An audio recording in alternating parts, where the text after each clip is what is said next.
Let us pray, mga minamahal. Hallelujah. Praise the name of our dearest Jesus, dearest Heavenly Father. In the name of our dearest Jesus, we thank you, dearest Jesus, for blessing every part ng aming pag-worship sa iyo this day, O Lord. Especially the outpouring of your Holy Spirit, which is our strength and joy in serving you. At this time, O Lord, we're going to study your holy word. Without you, I cannot do anything. Forgive me, O Lord. Forgive us, O Lord, from our sins, from our iniquities.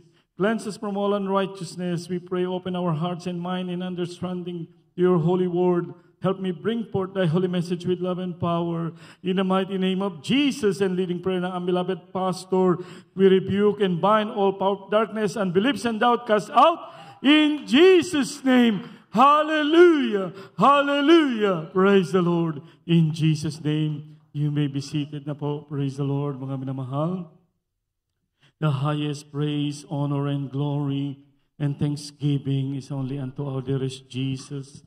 Praise the Lord. Hallelujah. Give hallelujah, the honor and respect sa ating beloved parents in the Lord as we remember and cherish the blessed preachings and teachings of our dearly beloved Honorable Pastor Willie Estrada Almeida, beloved St. Pastor Lina C. Almeida. Hallelujah. And greetings to our beloved Almeida family, beloved preachers, workers, brethren, and visitors. Special greetings sa ating beloved Ted Almeida Smith, beloved Minister Luke Smith, na kasama natin ngayon. Praise the Lord. Hallelujah po rin sa ating pinakamahal na Panginoon. Amen. Glory to God. Once again, the highest praise, honor, and glory, and thanksgiving sa ating pinakamamahal na Panginoong Hesus po lamang. Praise the Lord. Amen. Hallelujah. At ating pumbuksan na ating mga banal na kasulatan, mga minamahal, from the book of Colossians, chapter 3, verse 16. Praise the Lord. Ating po mga Bible readers, kung hindi pa po ready, ako naman po muna ang babasa. Colossians chapter 3, verse 16.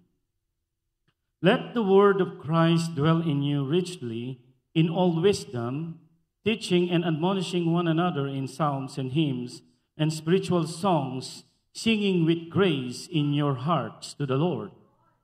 In Tagalog po, ang sabi dito, manahan nawang sagana sa inyo ang salita ni Kristo ayon sa buong karunungan, kayo'y magturuan at magpaalalahanan sa isa't isa sa pamamagitan ng mga salmo at mga himno at mga awit na ukol sa Espiritu na magsiawit kayong may biyaya sa inyong Diyos. Amen. Everybody say, praise the Lord. Praise the Lord. Pagpalain natin pinamahal Panginoon ang kanyang banal na salita. Praise the Lord. Hallelujah. Purihin ang ating pinamahal Panginoon. You know how important, mga minamahal, is this reminder of our dearest Jesus. Hallelujah. It was written to Colossians, but this is all actually for all of the Christian. Amen.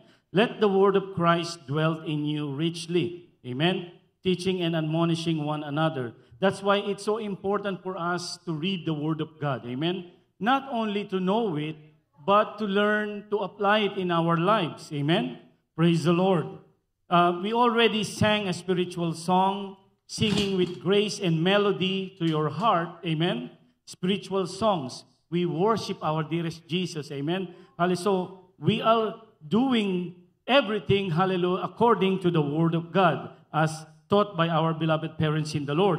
And in this verse, hallelujah, I'd like to emphasize, mga minamahal, let the word of Christ dwell in you. That's why it's so important, mga minamahal, that when we come together and gathering, we read the word of God. Amen? Not only at church, mga minamahal, but at home as well. Amen? We meditate it, we take note of the Bible verse, and we can use that when we share the Word of God. Amen? Because when you share the Word of God, halimbawa sa mga Katoliko, amen, do you know the verse that, kami nananalangin din naman, mahaba nga kami manalangin. We pray from morning to the evening. If you're going to recall, mga minamahal, there is called pabasa in the province. Pabasa is just like when during the time of mahal na araw, di ba? They were reading that thing for morning until evening. Amen? Sasabihin nila, but the Bible said, how could you share the word of God? You open the word, even our dearest Jesus, when you pray, thou shalt not pray in repetitions. Amen? Magugulat, ganun nasa Biblia ba yan? Opo. Okay po yan. Nandoon yung devotion nyo, but that's not the way. It is. Even Cornelius, mga minamahal. When Cornelius, I think from the book of Acts, mga minamahal, if you can find it for me, praise the Lord, forget to take note. Cornelius was a man of integrity. He gave alms, mga minamahal, to the poor.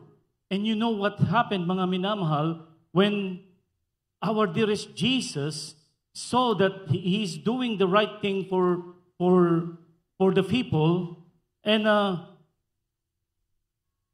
the Lord sent angels, and the angel said, Cornelius, your alms and your charity, it becomes a remembrance to the Word of God, and I mean to the Lord. Now send Peter to pick him up, and Peter will tell you what to do. And to make the long story short, mga minamahal, the whole chapter, it became a Bible study at home, right? And Cornelius talked to Cornelius testified to Peter. You know, he testified that one afternoon I was praying and meditating, and the angel of God spoke to me and told me to send it to you, and we will hear what you're going to say. And you know what Cornelius did? Humayo siya. He bring all his kinsmen. Ang sabi nga ron, parang Bible study to. If you can imagine, andoon, nakaprepare na yung kanyang mga neighbors, kanyang mga relatives, kasi talagang grabing miracle yun. Imagine if angel of the Lord shows up to you and says, your alms and the things that you had done for the Lord become a remembrance, become a memorial. But there is thing lacking. That's why send Peter, and Peter will tell you. And the story was, as soon as Peter opened his mouth and testified, the Holy Spirit poured out with them, right? If you can read po, mga minamahal, the last part of the book of Acts, amen? As Peter speaking, the Holy Spirit, imagine, they were not baptized yet. They were not baptized yet with water. They were baptized filled with the Holy Spirit. Amen? Hallelujah. Praise the Lord. If you, pag ready na po, read the last part of that book of Acts. Amen? As he is speaking, mga minamahal, praise the Lord, doon mga minamahal natin ma-share to them that the word of the Lord is very important because, amen, people get destroyed for lack of knowledge and wisdom. Amen? How could you share the word of God if you don't know? What is your belief? I am blessed the way you know, the way you speak, the way you talk, the way you dress. What is your faith? And then you can say only, oh, I'm from the Jesus Miracle Crusade. You can start a conversation. You need to get baptized. You need to know the Word of God. Oh, I was baptized too, you know, when I was a baby, and etc., etc. But you know, when you know the Word of God, no. In the book of Acts 2:38, repent and be baptized. Every one of you in the name of Jesus for the remission of sins. Baby has no sins. So, this, mga minamahal, let the word of Christ dwell in you richly in all wisdom. Amen? So that also, if you, did you get it, mga minamahal? Acts 10. Praise the Lord. It's Acts 10 there. Acts chapter 10. Praise the Lord. Hallelujah. In the book of Acts chapter 10, praise the Lord. 29:30. There was a man in certain man in Caesarea, Cornelius, a centurion. That is the verse 1, mga minamahal. But I'm going to read it to you, mga minamahal. Hallelujah. And the verse 44. While Peter yet spake these words, the Holy Ghost fell on them, which heard the word. And they, the circumcision which believed, were astonished. What does that mean, the circumcision? Because when Peter showed up there, kasama niya ang mga Jewish brethren. Remember, that is the first, I think, you could say crusade to the Gentiles. Gentiles never been preached yet. This is the first time that the apostle preached unto the Gentiles. So remember, that's why there is a word there. It was says here, and they of the circumcision means they of the Jews which believed were astonished, as many as came with Peter, because that on the Gentile also was poured out the gift of the Holy Ghost. And remember, if you're going to read it, take that in your note. That's your assignment, Acts chapter 10, that the Lord showed up a net to Peter about different kinds of animals, take and eat. And he said, no, Lord, I never eat anything that is not good or clean. Those are unclean. But it happened 3 times that the Lord cleaned it. It refers to about the Gentiles. Okay? Remember that. So I'm just giving you a heads up on that when you read it so you understand. Hallelujah. And then when the verse 47 came, yung ating operator's Bible verse kindly show up in Acts chapter 10. Praise the Lord. For they heard them speak with tongues and magnify God. Then answered Peter, can any man forbid water that this should not be baptized, which have received the Holy Ghost, as we? And they commanded them to be baptized in the name of the Lord. Then they prayed. Then prayed they him to tarry in certain days. They asked a favor. Peter, can you stay a little while? We want to hear some more of your message. Amen? Amen? So, what is the lessons that we had as we study this holy word? Let the word of Christ dwell in you. So that means when you share the word of God to other beliefs, that because some people will say, I am not a bad person. I never mistreated anyone, so I am saved. No. There is a story in the Bible, Cornelius. He did a lot of good things, but it's not enough. That is the lesson to this. Amen. It's not enough. That's why the Lord sent me to you. You can even share that. To tell you that you need to be baptized. In the name of Jesus. You need to repent. That's the plan of God. Amen. Because we saved by grace, not by our works. That is the application of that word. We saved by grace, not of our works. It is a gift from God. Amen? So no one can boast because there are some faith, katulad ng pinanggalingan nating relihiyon, mga minamahal, our faith before, mga minamahal. You have to do the sacraments and alms and everything, mga minamahal, to gain favor from God. But no, we save by grace. And remember, mga minamahal, we should not misinterpret this holy verse. Because there are some people using that, that once you are saved forever. I talked to one Baptist and he told me, once you are saved, you are saved. But because are you going to give someone a gift and then you're going to take it away? Because in the book of Ephesians 2:8-9, for by grace you are saved. It is a gift. Ang galing mga minamahal nila, itwist ang word of God. It is a gift, not by your work. You see? You are saved not by your work. Well, yeah, that's true. It is a gift. But after you receive the Lord, amen, that's why in the book of Romans, chapter 8, amen, to them that in Christ Jesus, amen, no more condemnation. But in other NIV, in other translation, they cut it off. If you're going to continue the Bible verse, to them that in Christ Jesus, no more condemnation. But in the book of James, mga minamahal, it says, to them who walk not after the flesh, but after the Spirit. Amen? So, in the book of Romans chapter 8, there is therefore now no condemnation to them which are in Christ Jesus. In some other translation, they cut it off. That's why our beloved pastor was so smart and wise that he said always, don't depend on the Tagalog. Because in Tagalog, if you read that, if you have Tagalog now, nakalagay lang dito, ngayon ngay wala nang anumang hatol sa mga na kay Kristo Jesus. They cut it off. Kaya sabi ng mahal na pastor, kaya huwag kayo magtiwala sa Tagalog kasi kapag kanya kayo nagtiwala, putol ang iyong kaligtasan. You remember that? Right, amen. I remember that phrase, putol. So pinutol nila. But if you're going to continue, who walk not after the flesh, but after the Spirit. Amen. Okay? So let's go back, mga minamahal. Let the word of Christ dwell in you richly. It's so important to know the word of God. Take note. Amen? When I was new sa mahal na Panginoon, mga minamahal, I was high school. I was sharing the word of God. And then, marami kong pilosopong nakakashare. Sabi niya, Sabi ko, sinong lumikha sa'yo? Sabi niya, ang nanay at tatay ko. Ganun ang sagot. Hindi ko pa masagot ng mga Bible verse.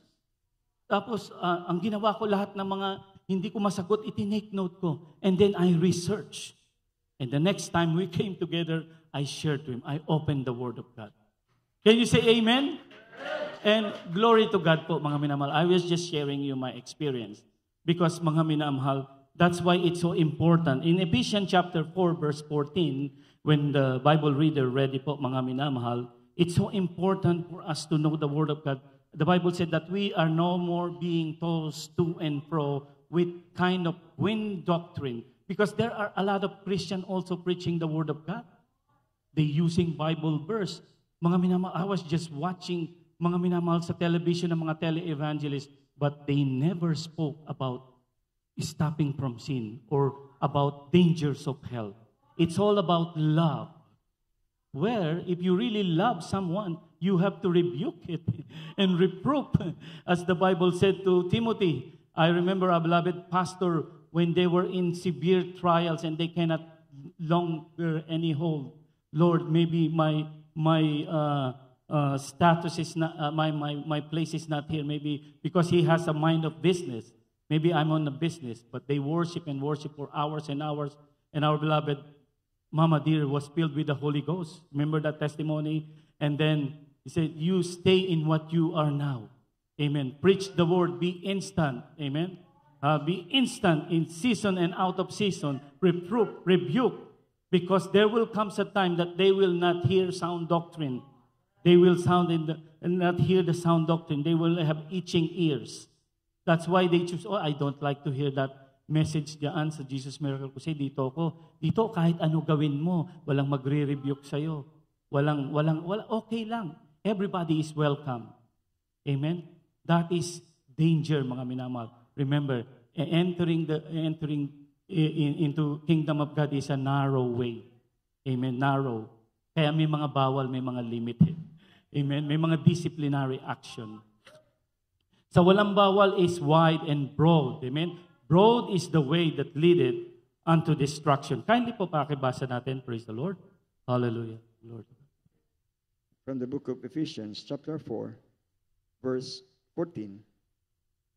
That we henceforth be no more children, tossed to and fro, and carried about with every wind of doctrine, by the sleight of man, and cunning craftiness, whereby they lie in wait to deceive.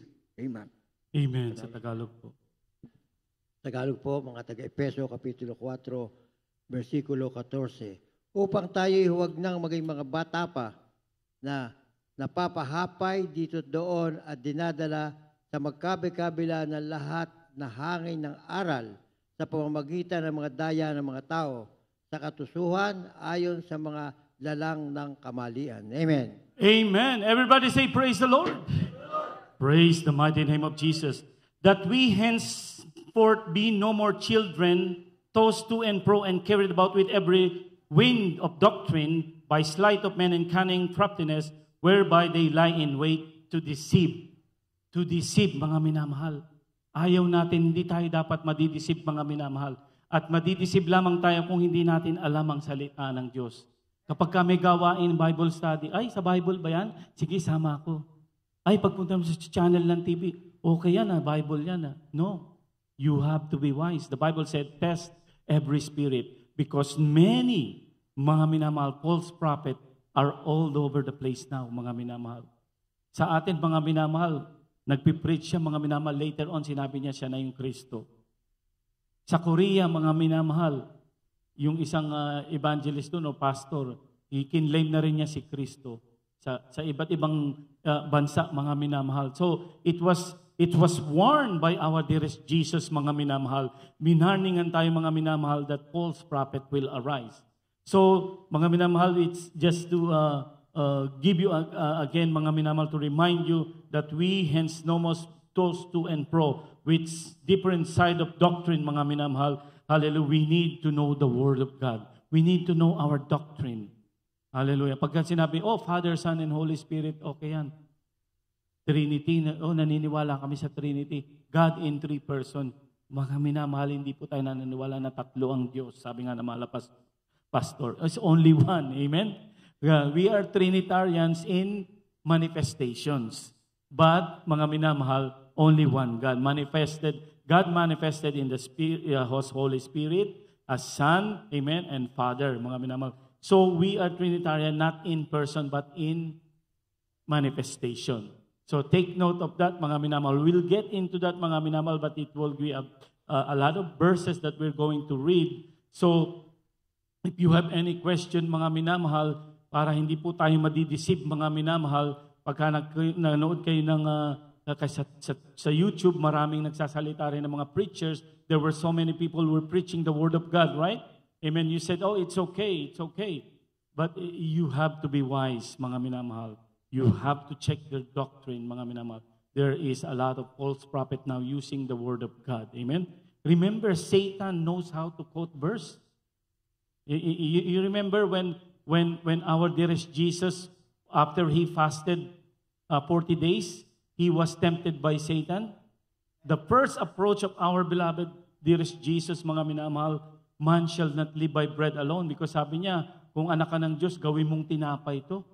Sabi ni siguro Satanas, nag-quote ka ng verse, sabi yung pangalawa, di ba? Sinabi niya, mga minamahal, na kung ikaw ay anak ng Diyos, ikaw ay magpatihulog, mga minamahal. At sinabi pa niya, because he said that in that Bible verse, mga minamahal, na the angel, mga minamahal, will keep him safe. Nagulat, mga minamahal, ako nung ninaread ko to, mga minamahal, even Satan knows the Bible verse. So, no wonder, mga minamahal, Satan transformed into an angel of light. Mga minamahal, amen? He uses someone to preach the Word of God, but to deceive, amen? To deceive. If you're going to study, mga minamahal, bakit marami tayong Bible version ng Bible? Mga minamahal, yan po, mga minamahal, ay deception din ng kaaway. Amen? Deception din ng kaaway. But it's a deeper, more study. That's why we study on King James. Just to give you a little background about King James Version, the translation of King James Version was translated by 54 scholars. And each scholars, at least 10 languages fluent sila during 16th century. And they were scattered by King James, divided into 3, mga minamahal, from Cambridge, from Oxford University, from Westminster, mga minamahal. At bawat book, let's say they translated the Matthew, they're going to study it if that is accurate. And they will go to Cambridge, to Westminster, and if they will not pass to Westminster, it will go back again to Cambridge. Ibig sabihin, they will really check the translation out of original tongues, which is the Greek.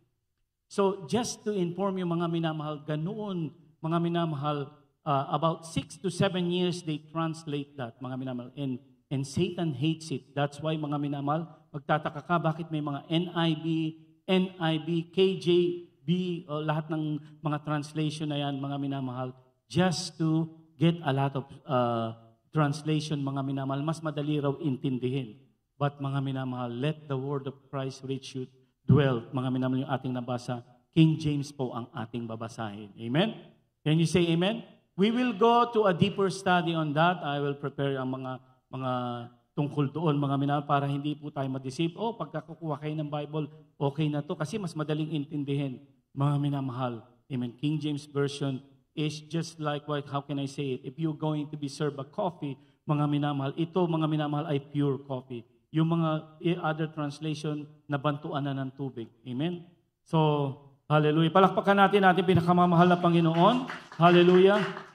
So, before tayo magtapos, mga minamahal, I would like to share 2 more words. Hallelujah. Ang sabi ng Biblia, Thy word is the lamp unto my feet and the light unto my path. Book of Psalms, chapter 119, verse 105. Amen? Hallelujah. At sinabi ng Biblia, mga minamahal, ang salita ng Diyos ay katulad ng ilawan, lamp. It will light you when you're walking at night. Amen? Literally, mga minamahal, we are, mga minamahal, not in darkness. But spiritually, we are in darkness now. Amen? Because if you're going to check the culture, the things that's going on, we are in darkness. But when you have the word of Christ in you, amen, pakibasa, when you're ready po, mga minamahal, you have a lamp. May ilaw ka. Amen. Praise the Lord. From the book of Psalms 119, verse 105. The word is a lamp unto my feet and a light unto my path. Sa Tagalog, ang salita mo'y ilawan sa aking mga paa at liwanag sa aking landas. Amen. Praise the Lord. Paki-ready rin po yung 119:11. Thy word is the lamp unto my feet and the light unto my path. Mga minamahal, ibig sabihin po noon, whenever you encounter, mga minamahal, ang temptation ni Satanas, because you have the word of God in your heart, ay, mali ito. I should not do this. Because you have a light. Amen. Remember what Jesus said about light? I am the light of the world. Amen. I am the light of the world. Paano kung walang Kristo ang puso mo? Kung nanlamig ka na, o lalo na yung mga hindi pa Kristiyano, they don't care when they commit sins. They are in darkness. But if you have light, mga minamahal, which is the word of God, amen, thy word is the light unto my feet, amen, and the lamp unto my path. Yung dadaanan mo, hindi mo alam, hallelujah, bangin na pala dahil wala kang ilaw, dire-diretso ka lang. But when you have light, this is wrong, I should not get along with this. My friends like to do this, but this is not the way the life should be, amen? Amen? Because people will say, I just want to fit into them. When you try to fit into the world, mga minamahal, you are getting away from the presence of God. Don't. They always fit in to the Spirit of the Lord. Kindly po, pakibasa yung last verse. Maganda na po yung ating mga awit, mga minamahal. Praise Psalms chapter 119, verse 11. Thy word have I hid in mine heart, that I might not sin against thee. Sa Tagalog po, ang salita mo'y aking iniingatan sa aking puso, upang huwag akong magkasala laban sa iyo. Amen. Amen. Palakpakan natin ang mahal na Panginoon. Praise the Lord. Ang salita mo'y aking iniingatan sa aking puso upang huwag akong magkasala sa iyo. So, that means how it is important, the word of Christ. Let the word of Christ reach you, amen, dwell in you richly. Sapagkat yan ang kahulugan, ang salita mo'y ingatan ko at upang huwag akong magkasala. Thy word I have hid in mine heart, that I may not sin against you. Kaya kapag nakita ka ng Kristiyano who are living in sin, nawala na sa kanila ang Word of God. Katulad din, kasama ng Banal na Espiritu Santo. Amen? So it is so important, mga minamahal, that we read the Word of God. Mga minamahal, when you hold your phone, when you spend half an hour, 1 hour sa Facebook, amen? But instead, hold the Bible. Instead of Facebook, just, Lord, what is your message to me? I like to just open it and take a glance. Early morning, mga minamahal, as soon as you wake up, you have Bible with you. Open it, and then put your finger and touch it. What is the message of the Lord to me? Amen? And you will see the message of the Lord. God will speak to you. God is so sensitive, mga minamahal, sa mga umiibig sa Kanya. Amen? Hallelujah. That's why, mga minamahal, He loves to hear us calling upon His name. Amen? The moment we knelt down, the focus of God is, siguro, you can imagine in heaven, it will flash sa screen ng mahal na Panginoon. Ang anak ko lumuhod na kagad. What is his request? Amen. And remember, kapag tayo po ay naglumuhod, nanalangin, we should not always ask, but praise and praise. Because when the praises go up, the blessing comes down. Kung ano yung mga kailangan mo, amen? Hallelujah, susunod na yun. Amen? Hallelujah. Goodness and mercy shall follow you. Amen? All the days of your life. Amen. Tayo po, mga minamahal, ay umawit. Amen. Hallelujah. Hallelujah. Praise the Lord. Lean not unto thy own understanding.